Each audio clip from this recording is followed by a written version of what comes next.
And that's that. It's fine too. I'll just give Pretty you more. sure I'm not your type anyway. So It's fine. I'll give you more of my meat. It's fine. Everyone tastes my meat. It's fine. and this has been the Meet Our Meat promotion. Invasion. Meat with no civility only gives rise to massacres. No, It gives rise to more meat.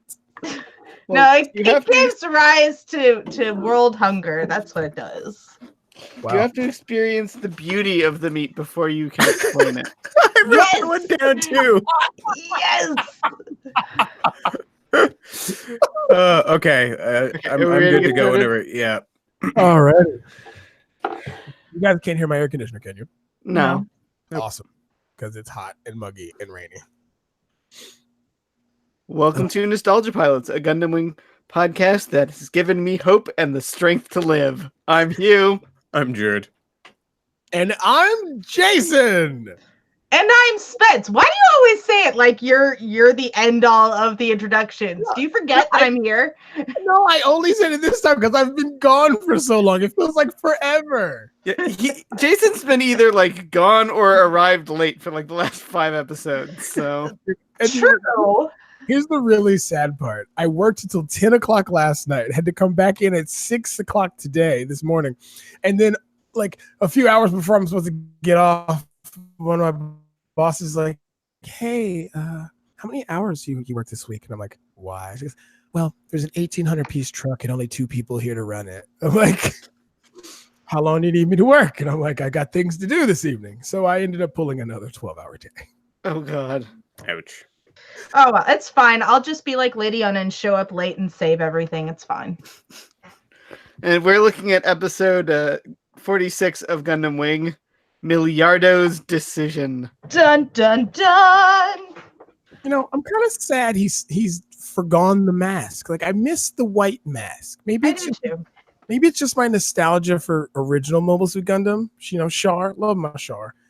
Maybe I feel like I just need the white mask. I understand the aesthetic, but I do feel like he's trying to grow as a character, and part of that is shedding the mask. Yeah, I think that this episode explains exactly why he's not wearing the mask. Yeah. Like, and what the mask represents. So wait, is this like, was the mask their relationship, and then by donning the mask and it breaking, they broke up? Well, like he literally said that, so yes. But before we get there, I had a little identity confusion at the start of the episode because I actually, it was weird. I don't know if it was intentional foreshadowing, but for a moment I mistook the injured Hildy for Noin, and I was like, "Oh my god, is it Noin?" I'm so glad I'm not alone in this. Yeah, Hildy is mini Noin, and no one's like commented on it. I have. Just you guys talk on over the me. show. On the show, You all talk over me when I say she's mini Noin. But anyway. So I was totally like, is this Noin? And then, oh my god, as the episode developed, but we'll get there. So, you know, I feel like in this situation, the artists just got really lazy. They're like, we need another female character. What do you got? Hey, we got those old test images of Noin, right? Yeah. That flashback scene that we didn't actually do of Noin and like sex in the military academy when they were students. And Yeah. this is their begotten love child that was given up for adoption. Is that what you're saying? Yo, that would be dope. That would be a good twist. That would be a great twist. Anyway. Oh, man. I'm Like, sure I never J.K. knew my Rowling real is mother, declaring but the place. your hair. Yeah. Can it be? Speaking And then of, like she stands next to her and the hair like interlocks and it opens like a locket or something. Episode of Sailor Moon. no, at that point, Hildy has to put on the glasses, right? Hildy puts on the glasses, and then her whole attitude changes, and she's like, "I am complete. Let the massacre begin." Oh no. No, that's if she's Lady Un's love child, not No, it's Noin. No, and you're right. With trays, like it's just... But I feel like Trays is just so posh and amazing. Like he can't have sex. Like he has to bud like a potato. Like he just a little Trays pops off. Speaking But of, we're not covering Endless Waltz yet. Oh, goodness. Speaking of cheaping out on the art, though, I did notice. Okay, so we got a lot of great ship shots after the recap of what happened last episode. Hilda gets injured. We know where Relena is. She's on the other ship. So we get all of these ships, but they animated them in such a way as they're literally like almost flank to flank. Like they're so close. Space is really large, guys. You can spread out a bit. It's okay. Like there's room to park. It's all the same ship, like just copy pasted, and then it's like we don't want to have to redraw them smaller, so they're all just really close together. Really close. Yeah, remember, we're still a few years away from digital cell animation, so there's a whole lot of pan and scan and copy and paste going on right now. Well, actually, speaking of, when we get the intro of trays, that exact technique gets us into trouble because they drew trays and then they pan up him, but they end as soon as they reach his head. So the majority of the pan time is just focused on his crotch. Like it's this pan of his crotch, and then they're like, "Hey, I'm Trays," and then he goes into his speech. I do like how the beginning of this episode does have a lot of foreshadowing in it. You know, after they give the state of things, you see just an image of Lady Une, and it's like, why are we looking at Lady Une except for the fact to remind us that she's there? And then you have these technicians who are going, why are we repairing this Gundam, this Wing 01? You know, because Trace has already gone to space. Why did they need it? They specifically say there's no one left on Earth who can pilot it. Who can even pilot it, yeah. It would have been better if they said no man on Earth. Because then Lady Une could have an Eowyn moment and be like, I am no man. No man. And yeah. Oh, This is all a Lady Une moment. Don't steal it from her. True. Yeah, I got a little confused. Also, we do get the reveal of the Tallgeese too. Yeah, that's what was confusing me because I was like, lights. Which suit is which in the, I don't know if it was more clear in the sub, but in the dub, they're just staring at these Gundams and no names are used during their actual scenes.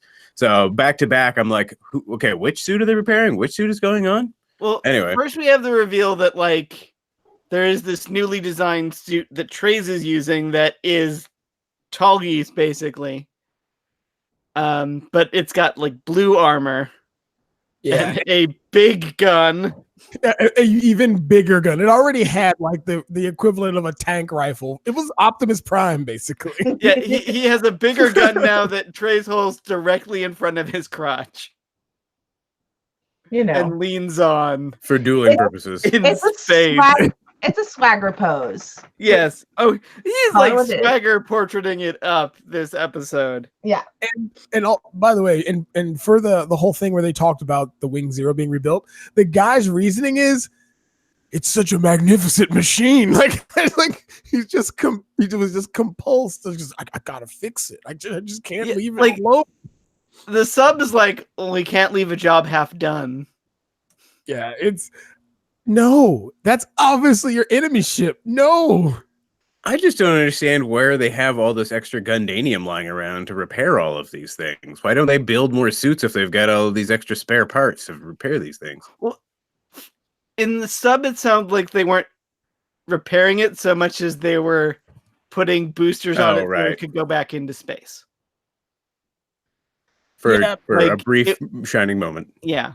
Yeah, I think basically with the Tallgeese, you have to remember that this was the prototype mobile suit for all the Gundams. So technically it's like Granddaddy Gundam. So it may not be as refined as the Gundams, but it's still on par with the Gundams. I mean, come on. This is the ship that needed to be piloted by, what was his name?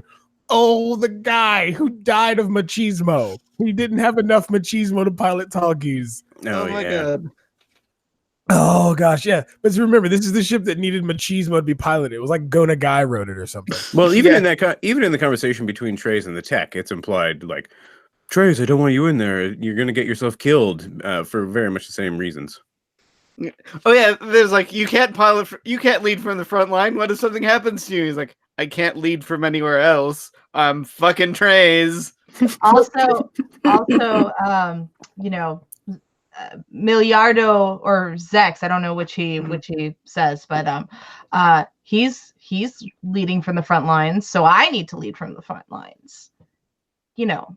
Technically, he's leading behind. He's leading from behind a giant gun. Well, he means in Epion. Yeah. But he's not in Epion today. Today's Epion's day off. To get his nails did.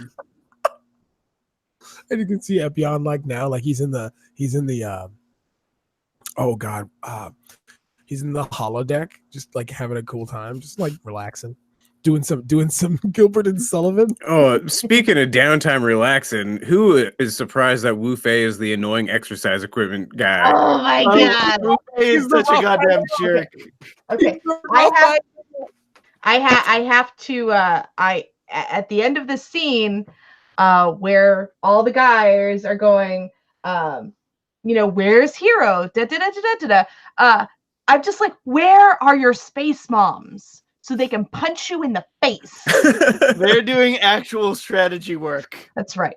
But meanwhile, the pilots are all in the cafeteria, like gossiping about Hero and Relina. I wanna say one thing. I noticed that they show Duo going into the cafeteria, and he's holding a little handle thing, like it's the walking sidewalks in the airport, but for 0G. So you just hold on and kind of float to get to where you're going. I'm like, either that's really lazy or really genius, and I haven't decided which is which. Oh, I didn't even notice that. Yeah. Well, it's like the only time they use it. Normally they're just, it's one of those things where they keep forgetting that there's zero gravity until Dorothy suddenly leaps away. But everyone, okay, so it's interesting because everyone's basically supporting Hero in, well, I guess you're going over there, right? And except for Duo, who's pissed that he's not the leader. I wasn't quite like Duo is sort of like, this is a bad plan. He probably shouldn't have gone over to the enemy fortress without his giant robot. So you have to imagine their perspectives. So Duo, who has had this quasi-romantic thing with Hildy is now in critical condition in their med bay. So he's like, why is he going over there without backup? Because that's how his whatever she is going to get hurt, and he's going to get hurt, and then there's going to be more people in the med bay. Wu Fei apparently takes on the Sassy Pants title and says two lines that I both love and hate. He says, well, knowing him, he'll fight whatever way he can. And then when they're like, oh, he's going to go get Relina, he's like, well, in that case, I was giving him too much credit. Yeah. And Catra, the ever romantic, is like, yeah, he's going to go over there and save the girl. And it's adorable, but also like, oh, honey. No, and Duo has the best line because he goes, what's he going to do? Fist fight Zex? And I'm just like, the whole time he's just like, it's a bad plan, but he still needs the giant robot. This is a mech show, right? Like, yeah, like in the sub, he's like, Hero does make mistakes, and they're all like, eh. Yeah. Like, and I like Troa's line where he's just like, well, this just shows you how powerful Relina really is. And then he's like, if Relina comes over, Wu Fei, you need to be nice to her because women's feelings get hurt. And that's when I wanted Sally Poe to come in and slap him across the head. But I think that's literally, he's literally giving like a speech that his older sister has given him. His quote unquote older sister. Yeah. The thing I liked in that scene is that even though they like all drink fake milkshakes, the cafeteria has a deli. Yes, I noticed that. I had to watch this thing 2 times through, and I got that. The deli is closed. Like, when the deli open. Why can't there be like some space like deli man? Like, yeah, it was like some stereotypical like New York guy, like some gabagool, and it. Oh God, I would just. Why can't we have that moment? Like an old SNL skit, like Because all of the vendors are terrified of the Gundam pilots and thinking that the Gundam pilots are going to fight each other and then break their stuff. Well, they are sociopaths. So they saw them all coming to the cafeteria and they all closed up shop. Like, yeah, I definitely want to see the deli in operation. Like, there's the big big like thing of ham on the slicer, and it's going back and forth, and then they're gonna have shawarma. and then the ham keeps like floating away. Oh man, Yeah, basically it's a Lucy sketch with the Gundam Wing pilots. I'd watch that. I'd watch that in a heartbeat. But meanwhile, we do get another, like the first in the escalating line of badass lines in this episode, in which Hiro is piloting the same shuttle that like Hildy brought back, and he's requesting like emergency services, and the guy's like, "How many survivors are there?" And he's like, "There are no survivors." And then he floors it. No, and like he breaks in, and then the guy in charge goes, "Why'd you let that ship in?" And Yeah. Yeah, Keith is even like, that's 2 times in a row. What is wrong with you? In my mind, I didn't realize it was Hildy's ship, and I assumed that was some sort of space paramedic craft, and that he had just played to his normal strengths, killed a bunch of paramedics, and then stolen their ship. Like we see Hiro like float up, and the guy gives him orders, and I was like disappointed we did not get to see him like kick one of the White Fang techs. He took a little bit of subtlety. I was almost impressed. But then I take it is learning. No. I was almost impressed until I realized he didn't have an escape plan. Yeah, and I love the fact when that guy, like when he breaks in or whatever and he leaves the thing and the guy's like, "Go get the fire extinguisher," or whatever, and like he's like, "Yes, sir." And he's like, you can hear the murder just barely controlled in his voice. I'm like, he's showing some great restraint right here. Like he wants to kick that guy so bad. And then he goes like straight to Relina's cell or whatever, and we do get to see him come in and like meet with her. And he's holding a gun because of course he is. But he doesn't say, "I'm going to kill you this time." No. And that I was like, "Oh, that's like you're lying with her." Well, he even says he's changed. Things have changed. It doesn't matter. Also, I like he's like in the full White Fang uniform, but he's popped the collar. Because he's that cool. Oh yeah. Oh, and as much as things have changed, he's still into that high school hacking kick, so he immediately starts digging around for sex. Data that Hildy gave him, were they just like cheat codes for Libra? Apparently. They're like access codes and stuff like that. Like, so now he gets in everywhere and he can like sorry. No, it's okay. He can get in anywhere. He can like find the supreme commander of the station at any time. Like, does he have a comm signal or something? How does that work? They all have tracers in their boots. Dude, it's the greatest bit of espionage in this entire series to date. Like without this, like what would they do? Like what would they do? They would have had Relena exit the ship last episode when she was offered a ride. But no, like if Hildy didn't do this, like how would like she wasn't even on their side technically. Yeah, freelance, absolutely. Yeah, it's freelancers who get it done, man. Dude, like she's like Duo should be, but like he should be so happy right now. Like she scored the touchdown, like the winning go-ahead goal. Like she did it. Jared, freelancers die of exposure to laser cannons. Yeah, also true. And to be fair about how great this hacking device is, he claims that he can find Zex, but in truth, he finds an empty hallway in which Zex suddenly appears. But before that, we do get like the scene where he and Relena are like, "I love you more. No, I love you more. No, I love you more. I love you so much, I'll kill you. I love you so much, I'll let you kill me."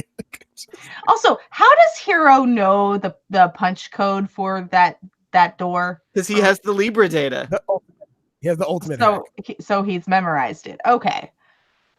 He's Hiro. Yeah. Sure. Yeah.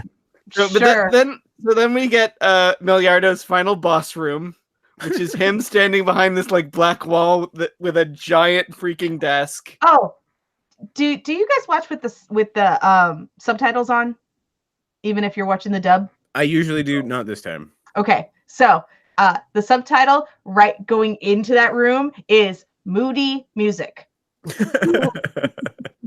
and I had to applaud whoever does the subtitles because that made me very happy. I mean, it's probably the most accurate subtitle in the show. Like, the only place that might have had more moody music was Trey's bathtub room, as he's calling for more rose petals. More rose petals. So yeah, Zex is like, hey, I'm, following up on our father's plan with the leader of the colonies. This is the plan. The plan is to prove that war is senseless, and then everybody will do pacifism. Unless we're we gonna fight, have a war that's so terrible, everyone will have to work for peace because that worked so well in World War One. I really don't think either him or Relina understand the idea of pacifism. That's all. No one's even read the dictionary definition to either of them. I don't think they know what peace means. Like, not even the whole thing. Like, it just Zex's line in the dub is, "Unless we fight, no one will learn how foolish fighting really is." No, that's the line. Oh God. Oh, you know what we missed before getting to this scene? What's that? Hero giving Relina a compliment. Yeah, he's like, "You're great," and she's like, "No, you're the great one. You taught me how to live." Oh, yes. And then he's like, "Don't make me repeat myself." And I'm reminded of conversations that I have with certain people on this podcast all the time. But no, I rolled my eyes so hard at this exchange. Because it's like they are first in the beginning of the show, they're exchanging mortal threats, meaning she will let him kill her and he wants to kill her, but for some reason he doesn't. Now they're like you said earlier, Hugh, I love you. No, I love you more. I love you more. I love you more. I love you so much, infinity. I win. Like they're talking about affection, but it is still kind of murderous, borderline murderous, and probably they're going to have like a whole bunch of safe words. Okay, so going forward. So I do want to apologize. Now I realize that that's what you were going with the I love you more, I love you more. So I'm sorry that I missed that part of the conversation. I was just looking at my notes, man. But Zex does turn the wall on behind him, so we get a monitor showing the encroaching Earth army. Yeah. And then he offers Hero the job because Hero's like, well, if you're doing this for the colonies, why are you in charge? Because you're from Earth. He's like, you want to do it? Go for it. I'm a little confused. Why don't you destroy the Earth? So Zex is saying that this was the plan all along. So when he and Trey's were friends, was this a long game plan that they had? That they were going to do this play? I don't think this is his plan with Zex or with Trey's originally. I thought what he was saying in that scene was well, when our father was alive, he and Hiro Yui came up with this plan to create peace between Earth and the colonies. And they both died horribly, and it didn't solve anything. So I'm going to make a war with Earth that's so terrible there will be no alternative but peace. It's a very mid-90s sort of idea in that you can tell this was written just after the Cold War ended. Yeah. And the idea is we're going to use up all the weapons and then no one will fight anymore because they don't have weapons anymore. Yeah, and there's a lot of the whole my Schwartz is as big as your Schwartz is as big as mine or whatnot. Because the colonies made the Gundams, and that was oh man, that's a big weapon. And then Zex is nah man, I got a Death Star. And so now they're trying to see who's bigger. And Trey's is I'm still here too. Mind you, he's only got the one mobile suit. He literally has all of the Leos from Earth. Yeah. Not that they're gonna do very well, but he has a lot of them, and that's his plan. Can't we They've retrofit all the cancers, so I was no problem. I was just about to say, why can't we see spaceborne sea ships? Like, why can't we have seaborne sea jets? But we do get that wonderful swagger shot of him standing on a shuttle with the big fuck off gun in front of his dick. Yep. Yeah, I don't. But wait, before we move too far, I don't want to fall into the standard cliche of discussing Japan through the lens of World War II as standard. But I do think it's worth mentioning that although, yeah, this is totally a very '90s idea, the notion that there were a lot of different takes, like you can kind of look at Trey's approach to honor and Zex's approach to quote unquote pacifism as kind of both being of the same package of that World War II package, right? And the argument that Japan is a pacifistic nation theoretically at this point because of the extreme damage and utter chaos of World War II and how that quote unquote taught the lesson. Yeah, well, it taught them a lesson, but it didn't do much for the rest of the world. Yeah, absolutely true. But I mean, if it's problem. Yeah, and it's funny, like, once we get to this waltz, you'll see that even more, like the ramifications of this proverbial World War II. And you're right. Like, I mean, even down to the fact that someone has a bigger weapon than the other person, while the other person who does not have that weapon is that the honor bound, like, let's single combat type person. And with anime, you get a lot of these analogies. A lot of this happens. It happens a lot, especially in Gundam, because Gundam always has this theme of child soldiers and the ramifications of what happens to people in war. And so you see that a lot throughout the Gundam series. And I think Hugh will agree with me that Zeta probably does this the best. Although Iron Blood Orphans gave it a shot, and I think it kind of didn't stick the landing. I think Iron Blooded Orphan goes a little too far and then kind of pulls back, like it's not quite sure it wants to stick the landing.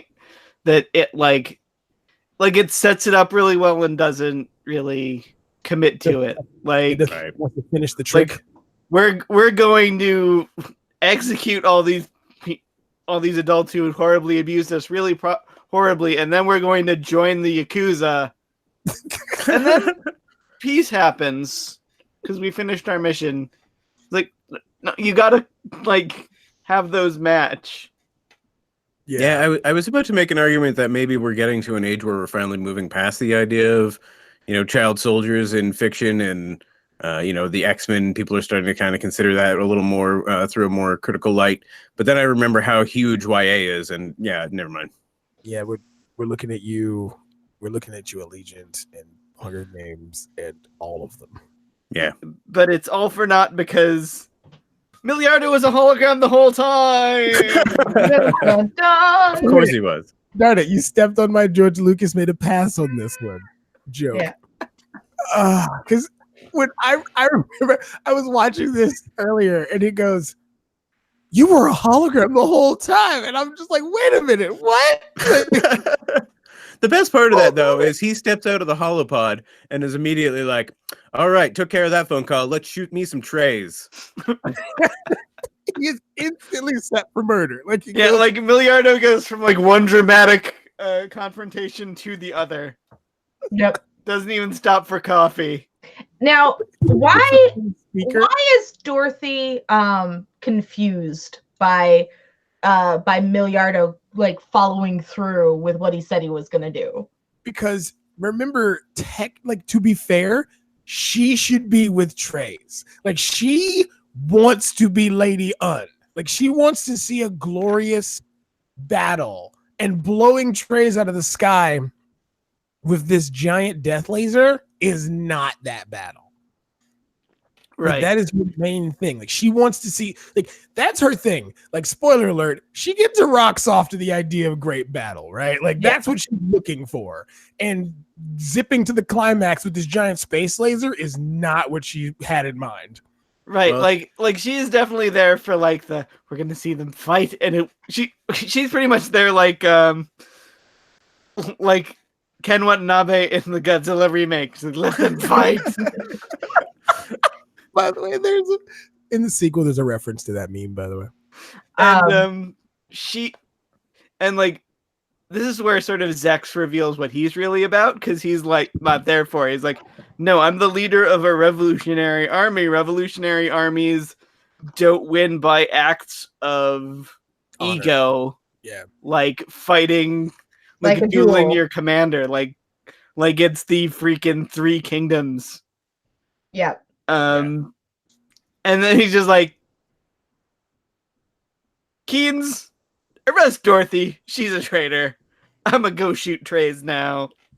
I thought I was like, oh man, I'm strangely satisfied by this because somebody finally like I shut didn't her up. Yeah, I didn't understand that. For me, the dramatic arc of comeuppance for Dorothy was just going to be somebody not taking her advice. Yeah. Like, oh god, that is the worst thing you can do to Dorothy.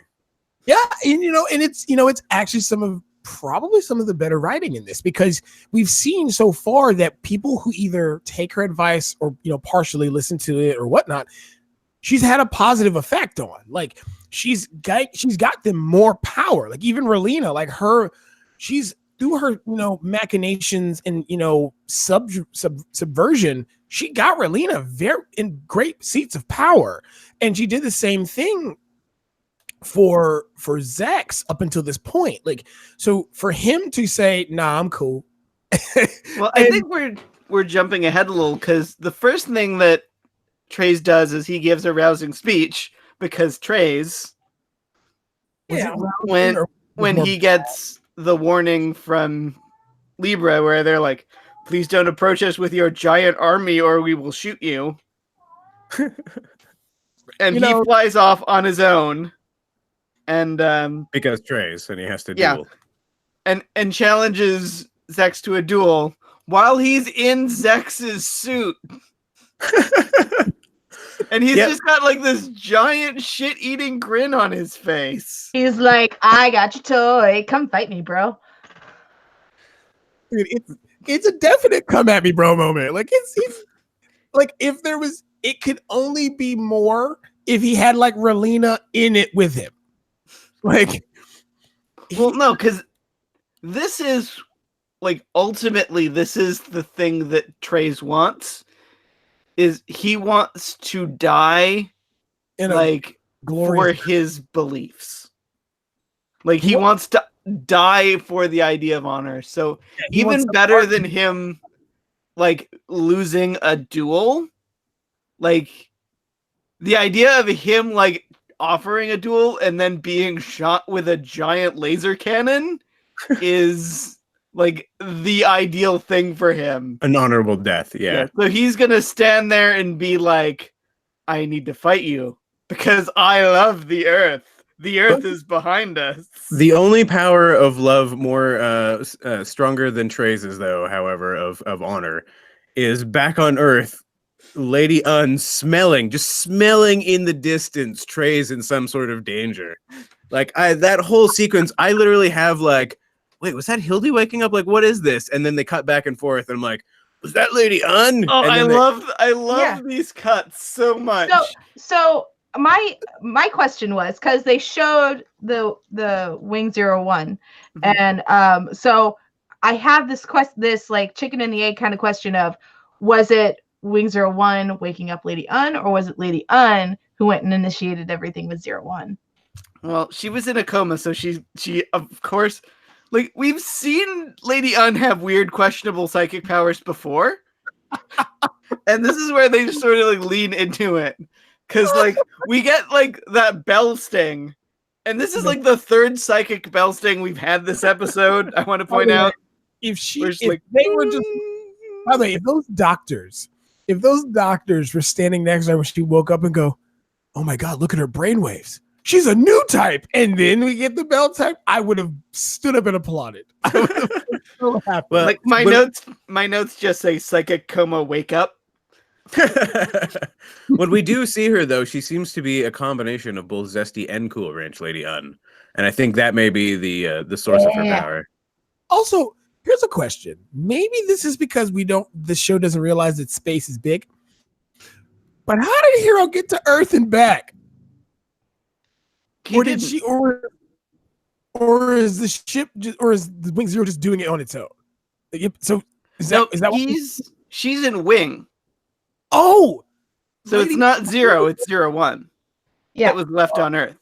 Oh, Because Hero's always leaving his goddamn robot in the ocean. That's right. It's Toys not lying around. Yeah. 01. Yeah, it's not Wing 001. Okay. Yeah. Oh, Right, okay. because when Hero went to Luxembourg and Trey's is like, here, have Epion. He just kind of left Wing there. So hold on, time out, rewind. They built another Wing Zero from scratch. Yeah, that's what I was talking about earlier, where they got all these parts. And I mean, the funny part is there's no resale value there after she hip checks his trays. But anyway. So when Hero is losing that battle and Zex calls him and's like, come to my basement, I have something for you. He just left Wing on the battlefield. I have a joke, but it's so inappropriate. We all know what the inappropriate joke is. We're all thinking it's fine. It's left unsaid. Do you want some candy? So all those engineers work, I don't know how long it's been, weeks, months, to get engines on the Gundam, and then it fires into space, literally manages to fire on a trajectory exactly necessary to bump Treize out of the way as the laser cannon. And then makes it clear that she's the most powerful character in the show by directly absorbing the Libra's main cannon and surviving. Well, it took off the legs, so I think like it's just the way it's shot. Because but we don't actually see Lady on like moving. We see like her open her eyes, and then we cut away, and then we see like her oxygen mask and like all the IV hanging. And then like we cut to those two like engineers who were strapping rockets to it, like looking dumbfounded while we hear at like takeoff noises, and then we like just see a streak of light. She did Goku's instant transmission into that thing.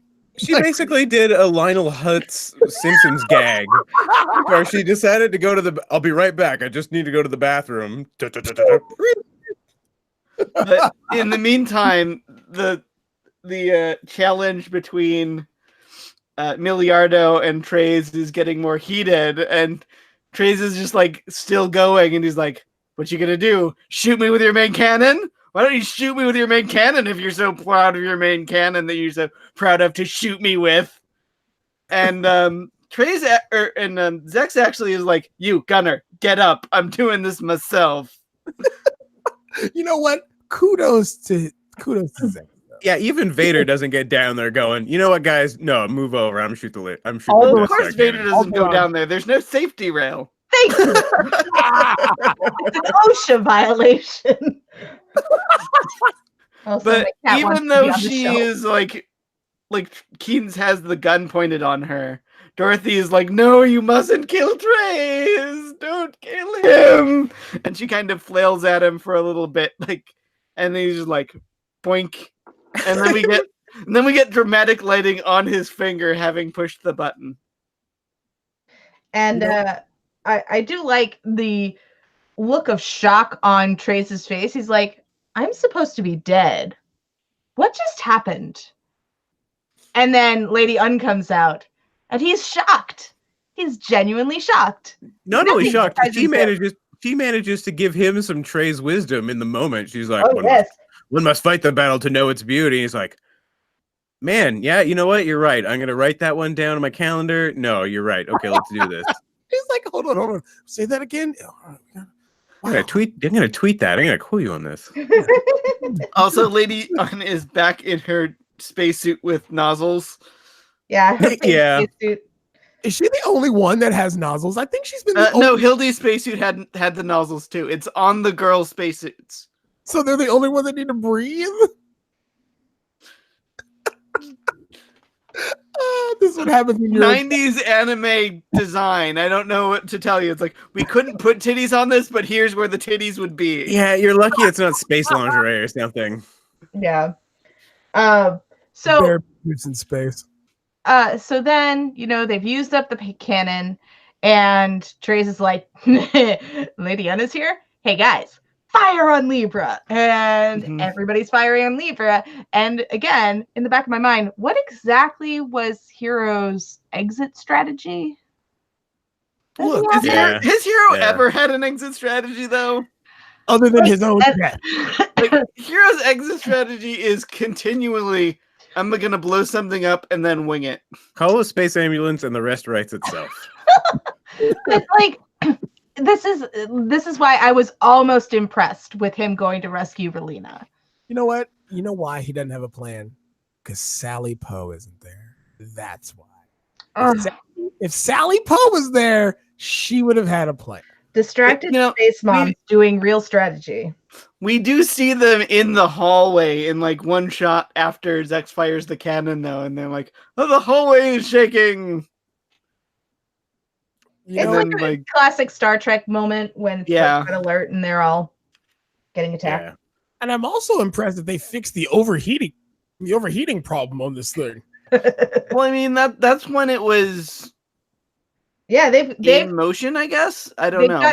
they've gotten the recharge time down to a little over 2 hours. Yeah, so that's pretty good.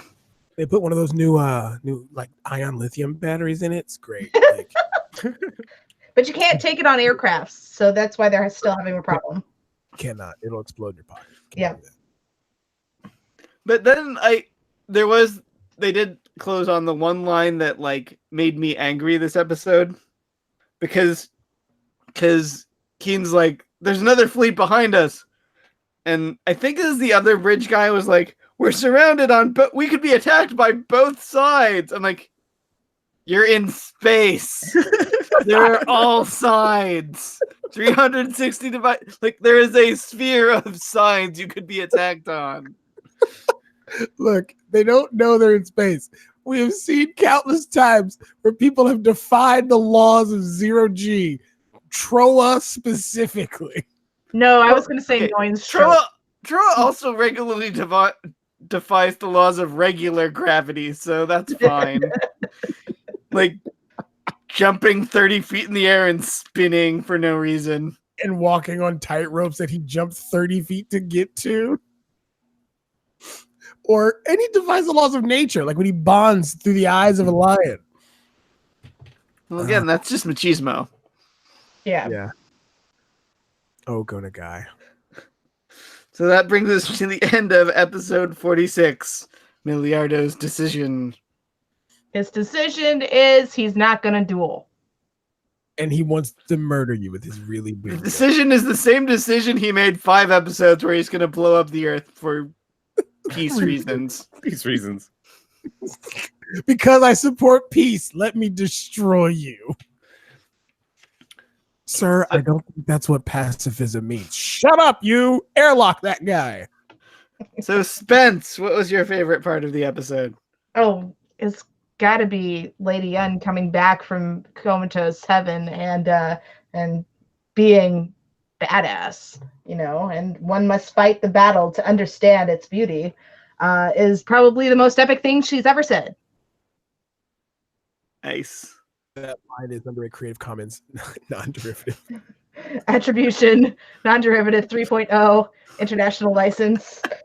Yeah, you can share it, Trace, but don't you change it. You better respect me. Oh man.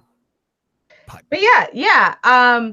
Considering how machismo this was a satisfying ending for me because Lady An was just like, bitch, please. And it's a callback to the episode where like Barge was going to fire on her and Zex darted out and saved her. Mhm. Oh yeah. I thought that was sort of a nice Oh yeah. I hadn't even considered that. flip back around on that. There's a lot of full circle happening in this episode. Yeah. It's- Well, my favorite moment was also the return of Lady Un. I thought it was interesting that she returned almost as quickly as she left because she left so suddenly, and I kind of forgot that she was. I think we had a hint at some point she was in a coma, but it really seemed like she was dead in my mind until this episode where she goes from "Oh yeah, I'm still alive" to like I'm in space and kicking ass, and Well, remember we got that one bit of a scene where they find her and she's in that. Well, they show her and she's in that pod. Yeah. And Trey's brings her flowers. Like that's the only time you see her other than this moment. Like when they're throwing her about before she wakes up. Like they're intentionally trying to bury that to have the impact of this moment increased. Absolutely. Yeah. And I think this whole episode is interesting because it's so sort of focused on Miliardo and Zex and Lady Un and Trey's. And there is a little bit of Hero doing stuff in this episode, but for the most part, like the Gundam pilots themselves are superfluous. Yeah, and it's just like these two big sides. Well, it kind of makes sense, right? Because if you think about it, the Gundam pilots are the discarded weapon. It's kind of like that fancy gun Trey's had. Like they've kind of forgotten, the gun that forgot how to kill. Yeah, because this started with Trey's and Zex. The Gundam pilots were actually just a reaction to the events happening between Earth and the colonies. So I feel like it's apropos for it to come down to Zex and Trey's. And of course, this being a mech show, the Gundam pilots will influence this later, but for the most part, this is still between the Earth and the colonies. It's just that the two guys that were on one side before are now opposing one another. And now you're getting the war of battling ideologies, even though I think one of them doesn't understand the ideology he's fighting for. AKA, I'm going to blow you up for pacifism. Well, I mean, he's rejected the idea of like true pacifism? Honor. And then he's sort of like, no, war is horrible, and we're going to have the worst war, and then no one will do war anymore. He's a step away from turning into one of Big Lebowski's nihilists, but anyway. So, Jason, what was your favorite part? It has to be Wu Fei and his super exercise. Oh, God. Like, it's 2 seconds away from having a thigh master. Like, he's just... It's such a 90s exercise equipment, too. It's like a giant spring with two handles, and he's just like... Hey, you're absolutely right. He should have got down on the floor with a thigh master. I would have watched that. How's that for a power move? Yeah, I'm looking you dead in the eyes here, Yui, and I'm doing my thigh master. Come at me. Will the thigh master work in zero gravity? I don't know. Like, you know what? Some other stuff works in zero G. It's fine. And I don't want him looking at Hero Yui though. I want him thinking about Trey's and their duel and being so mad. So he's aggressively thigh mastering. His thighs are getting angrier and angrier. Well, yeah, like because we start that conversation and it's like Hero will find a way to do what he wants to whenever he wants, and then he's like, "Yeah, it's about a girl," and like Wu Fei just gets this look on his face. He's so mad that like anyone would care about a woman. Dude, he's the sexiest one of the group. Like, come on. It had to have been said to him. Like, they had to have said that line to him. He's like, if they're all like, I think Wu Fei is racist. And Wu Fei's like, I'm not racist. I got Sinbad tapes at home. One of my best friends is a girl. Like, yeah, but he's hashtagging not all men. I do feel like that scene is a little bit like the Little Rascals and the He-Man Woman Haters Club. And Wu Fei is definitely the more aggressive of I don't like women. Except they all have cowlicks, except for Wu Fei. Well, yeah. No, Ketra is definitely alfalfa. What about you, Hugh? What was your favorite moment? I think it's definitely like Trey's not just in his mobile suit, but in his mobile suit in a swagger pose on top of his carrier. Because he is too manly to be inside the spaceship. I feel like that's a scene from Gurren Lagann. Like Trey's is like this close to being Kajima so much. He's so close to being Kamina. You're right. Like, we've been talking about the similarities or the mirroring of the Cold War and World War II. I actually recently read an article about these Russian pilots called the Night Witches, and Oh, the Night Witches. they would have to get out of their planes, fix them, or turn their planes off completely so that they wouldn't be heard, and then turn them on mid-flight right after they release bombs. So maybe that's an homage to that. Because he's riding his plane, just quietly, just look at me. Say nothing, just look at me. Well, the way I you think say it sounds like he's a cat. Definitely. Look at me. Don't touch me. Trey is definitely a cat man. Like, he is definitely a cat man. Yeah, between Trey's and Lady Un, Trey's is the cat and Lady Un is the dog, so to speak. Which is like, what do you need?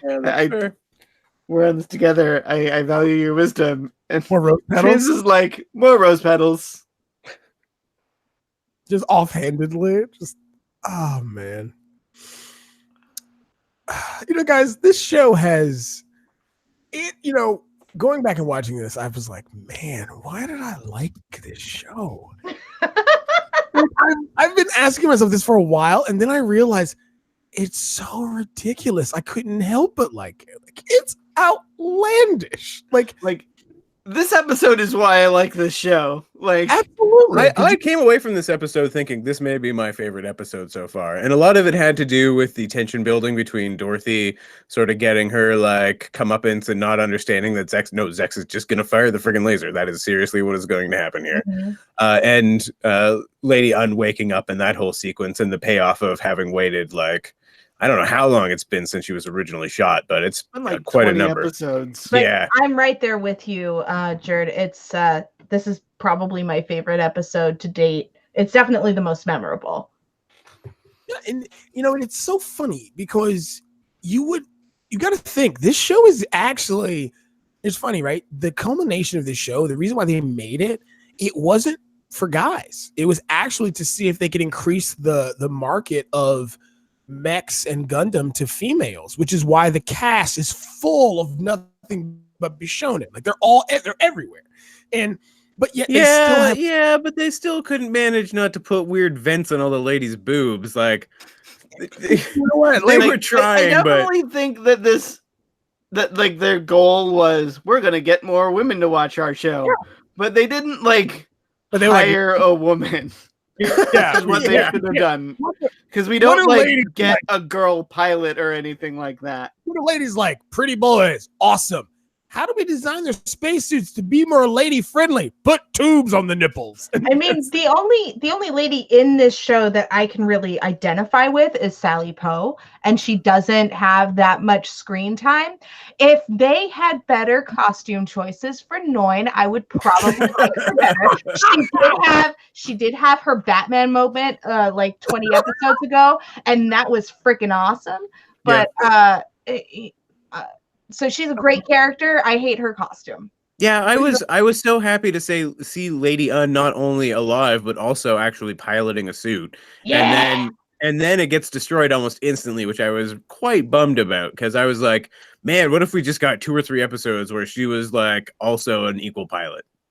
Like, yeah, like what if we had like the episode where Lady Un is going out with the Wing Zero and like Noin and Sally Poe have to go out and stop her. I was slightly annoyed that it's like, hey, everybody in these suits has basically been invincible until a lady drives one, and then it gets shot up. I mean, to be fair, she stood in the line of the Death Star. Yeah, true. Yeah. And mind you, also, she's probably the only one who's destroyed that thing by doing something proactive. Useful with it. Yeah, she didn't try to blow herself up in it. Like, and the other thing is like she was fine. Like it blew off like the legs and the arms, and she was just like, cool. Yeah, and I noticed that too because when the other suits have been damaged, the other pilots have had similar injuries because of that connection, and Lady Un is just like, I have power over my own mind, so this won't affect me at all. Yeah, she pops out utterly confident that Trace is going to give her a ride home. Like, she instantly hops out of the crotch pocket there. Right. Well, she's like, hey, honey, will you give me a ride? I know it's going to be cozy. There's no leg atrophy or anything like that because she's been in a coma for the last 6 years. Like, no, No, it's fine. Oh, she's in zero G now, so it's totally fine. Totally fine. Basically, doctor recommended, really. Like it's again, like we're getting too close to the end of the show, and it makes me remember why I like Gundam as a franchise so much. Like, yes, there's ridiculousness and there's and just insanity, but at the same time, you do have these great moments. And depending on how long we do this thing, if we ever do get to Zeta Gundam, which I think is probably my favorite Gundam series, although G Gundam is a close second only because of its utter insanity. You see why this franchise has endured for so long, because they do have moments of great depth. I mean, the way they've written Dorothy this whole time, like, yes, you can make fun of it and laugh at it, but she's really well developed for a character. We know her goals, we know her thoughts, we know her personality. Same thing with Lady Un. Like, even though she has two personalities when she has her glasses on and off, but it's impressive. Like, to be fair, out of all the female characters, Relina's the worst one. Like, Agreed. Sally Poe, Dorothy, Lady Un, they're all great, and Relina's the worst one. She's absolutely kind of terrible. Even Hildy, who is really only like a figment in a few episodes, is a more interesting character to me. So And she's absolutely independent too, because of how she doesn't toady up to the guys in this thing.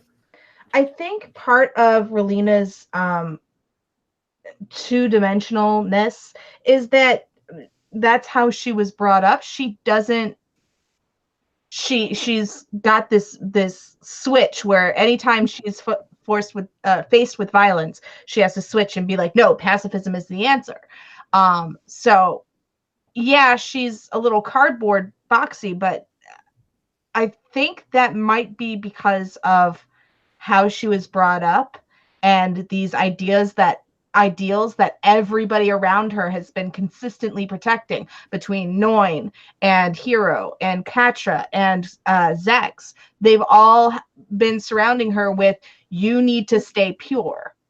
Yeah, it's true. I don't know. Part of me wonders what it would be like if we had been introduced to Relena as a character who was already holding on to this ideal of pacifism and was an actual outsider at her school, not just somebody who everyone was magically in love with, but who, through her ideals of pacifism, had been kind of cast as an outsider, and then eventually came up to a point where she had to rule as, somebody who had previously been well outside the mainstream. That would have been interesting, yeah. Yeah, like maybe instead of introducing her as this, popular queen, like you said, we catch her after Riker Dad is dead. And she's kind of picking up the pieces and realizing that she has to take the mantle of this thing that her father was doing, and it's heavy as the head that wears a crown, right? And she's the only one that can wear the crown. We never see Mrs. Riker, Mom. Yeah. We barely see her. I think like one episode, right? Her most interesting episode is the one where she's faced with Lady Un at the ball, and she's got a gun in her hand, and is like, I want to get revenge for Riker Dad. And the chairman, or whatever his name was, Lord something or other, stops her because, again, they're all protecting her and the ideals of pacifism. So they're not giving her any room to grow in that respect. Yeah. That's an interesting point. Yeah. It's now you got me thinking about that guy when he's like, young man, what are you doing? Don't do it. And oh God, it's just so many people with psychic powers. Pretty much. So I think that wraps it up for episode 46. You can find all of our show notes and so forth at nostalgiapilots.com. Follow us on Twitter. You can find all my stuff over at hughjodonnell.com. You can find all mine over at skinner.fm. Find me at talknerdytomepodcast.com. And you can find me at residentmoon.com. And tune in next time when we'll be talking about Gundam Wing episode 47, Collision in Space. And how many episodes till we're out at this point? That'll be 3, because it ends on 49. Yeah. All right, Till everybody. next week.